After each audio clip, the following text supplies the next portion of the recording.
Let's now see how we might use Zotero in terms of collecting relevant publications, getting the citation information, and then using that in a Word document that you might use for an assignment.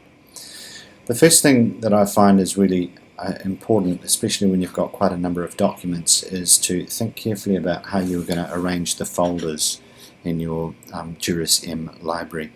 When you start off, you will just come up with this My Library high-level folder, and as you can see, I've created a number of other folders, and you can create different levels of subfolders.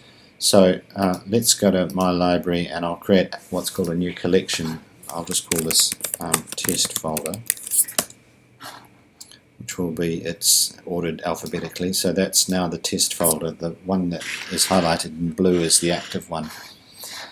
Then let's imagine we are looking for a document, and I've Googled in Google Scholar Trans-Pacific Partnership, and here looks like an interesting article by M. Lewis, which it shows that there's a PDF available. Click on that. That takes me to SSRN, Social Science Research Network, and I'm able to download a copy of this paper through that one, which I will do. Asking me to save the file, which I will do.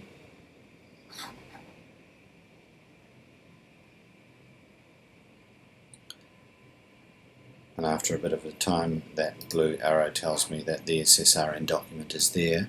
I can then just drag that entire PDF down to the folder that I wanted to put it in. You can see there is a bare PDF there. Now, it's good to have that in our library, but it would be even more helpful if we had the citation details. And the first thing that I do when I've got a new PDF in my folder is to see if the citation information is already embedded in it by way of metadata.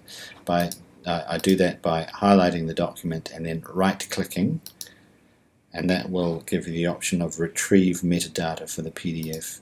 If I do that, it will have a look inside the PDF, see whether there is metadata there, and happily there is. So the tells me that it's a journal article, the name of the article, the author's name, etc., etc., and that's all fantastic because it means that I didn't need to put that in manually. If that data wasn't there, let's pull another version of that one in, and let's imagine that when I right-click on that and attempted to retrieve the metadata, it said that there wasn't any. Then I would need to manually include or insert the citation data. In order to manually put the citation data in, there's a first step you need to do, again accessing by right-clicking, which is to create a parent item, which creates effectively a form, and the PDF is still there under there, but it means that here I need to manually put in that it's a journal article, the name, which I can just copy and paste from there, title is that, the author, which I'm also just going to copy and paste, and I'm going to put it there, the publication, which is the Boston College Comparative Law Review. I'm going to copy and put there manually.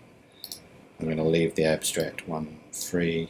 The volume is 34. The issue is going to leave blank.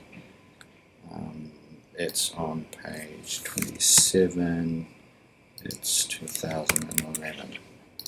So that took a bit of work, but at least it means that all of that citation information is there, which will be helpful when we're using it.